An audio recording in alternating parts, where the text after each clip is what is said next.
네, 도널드 트럼프 미국 대통령이 러시아도 유럽의 평화유지군 파병에 반대하지 않을 것으로 전망했습니다. 블라디미르 푸틴 러시아 대통령은 미국과 히토류 개발을 위해 협력할 용의가 있다고 밝혔는데요. 보도국 국제뉴스 담당 기자 연결해서 자세한 소식 알아보겠습니다. 이치동 기자.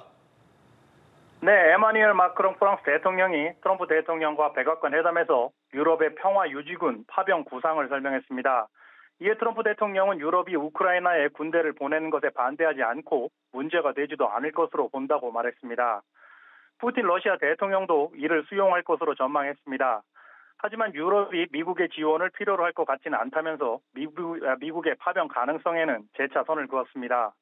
트럼프는 우크라이나 전쟁이 앞으로 몇 주 안에 끝날 수도 있다고 전망했는데요. 아직까지는 자신이 생각한 대로 협상이 진행되고 있다. 협상 타결에 자신감이 있다는 뜻으로 읽힙니다. 반면 볼로디미르 젤렌스키 우크라이나 대통령은 올해 안에 전쟁이 끝내길 바란다면서 비교적 보수적인 전망을 내놓았습니다. 이날 전쟁 발발 3주년을 맞아 우크라이나 수도 키이우를 찾은 유럽과 캐나다 정상들과 만난 자리에선데요. 협상 타결이 다소 늦어지더라도 우크라이나가 받아들일 수 있는 제대로 된 합의에 대한 희망을 반영한 것으로 보입니다. 젤렌스키 대통령은 러시아의 재침공을 막기 위해선 우크라이나가 유럽연합과 나토에 조속히 가입해야 한다고 거듭 강조했습니다.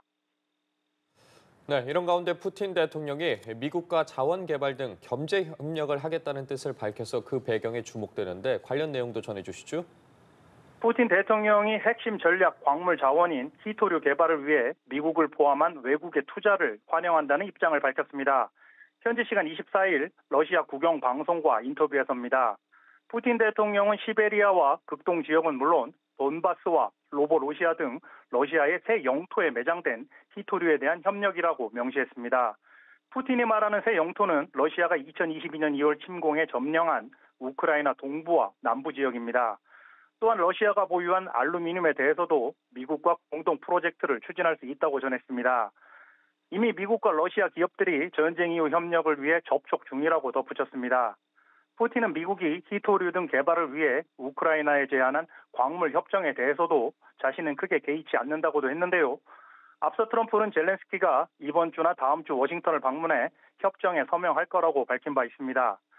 미국의 군사 원조 대가로 우크라이나가 가진 히토류 중 5천억 달러, 우리 돈 720조 원 상당의 지분을 넘기게 돼 있는 것으로 알려졌습니다.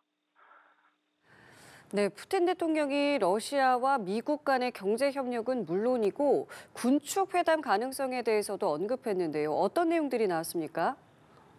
러시아와 미국이 각각 국방비를 50% 삭감하는 데 합의할 수 있다는 겁니다. 중국도 이에 동참할 수 있다고도 했는데요. 물론 앞서 말씀드린 경제 협력과 국방비 감축 모두 우크라이나 전쟁의 종식을 전제로 한 겁니다. 다만 종전 협상을 위한 일종의 당근 또는 명분도 될 수 있다는 분석입니다. 트럼프 대통령과 푸틴 대통령이 지난 12일 1시간 반에 걸쳐 통화하면서 이 사안들을 어느 정도 논의한 것으로 보입니다. 이어 일주일 뒤 사우디아라비아에서 열린 장관급 협상에서 구체적인 얘기가 오갔을 가능성에 무게가 실립니다.